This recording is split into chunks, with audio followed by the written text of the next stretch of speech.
Operation সিঁদুরের পর পাঞ্জাবের বায়ুসেনা ঘাঁটিতে প্রধানমন্ত্রী নরেন্দ্র মোদী কথা বললেন জওয়ানদের সঙ্গে। পহেলগাঁও কাণ্ডের পর ভারত এবং পাকিস্তানের মধ্যে যে সামরিক অস্থিরতা তৈরি হয়েছিল তা প্রশমনের পর মঙ্গলবার সকালে পাঞ্জাবের আদমপুরের বায়ুসেনা ঘাঁটিতে পৌঁছন প্রধানমন্ত্রী। সেখানে বায়ুসেনার জওয়ানদের সঙ্গে বেশ কিছুক্ষণ কথা বলেন তিনি। ঘটনাচক্রে এই বায়ুসেনা ঘাঁটিতেই ক্ষেপণাস্ত্র এবং ড্রোন দিয়ে হামলা চালানোর চেষ্টা করেছিল পাকিস্তান, কিন্তু ভারতের আকাশ প্রতিরক্ষা ব্যবস্থা এবং বায়ুসেনার তৎপরতায় সেই হামলা প্রতিহত করা হয়েছে। শুধু আদমপুর বায়ুসেনা ঘাঁটি নয়, আরও কয়েকটি বায়ুসেনা ঘাঁটিতে হামলার চেষ্টা করেছিল পাকিস্তান। সবকটি হামলায় ব্যর্থ করছে সেনা।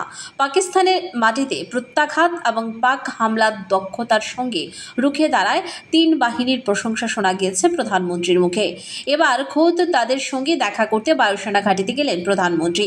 এক্স হ্যান্ডেলে বায়ুসেনা ঘাঁটিতে জওয়ানদের সঙ্গে নিজের ছবি পোস্ট করেন মোদী। তিনি লেখেন, মঙ্গলবার সকালে আদমপুরের বায়ুসেনা ঘাঁটিতে গিয়েছিলাম।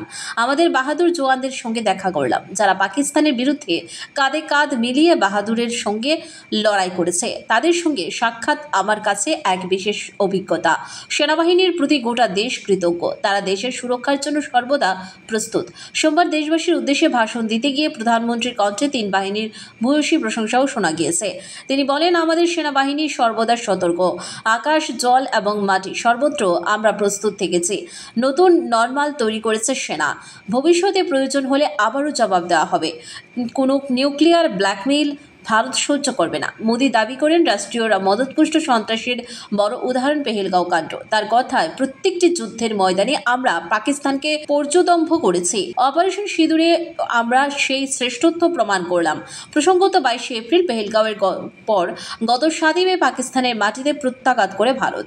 অভিযানের নাম দেওয়া হয় অপারেশন সিঁদুর। তারপর থেকে ভারত পাকিস্তানের মধ্যে সামরিক অস্থিরতা তৈরি হয়। পাক হামলার সমুচিত জবাব দিয়েছে ভারত।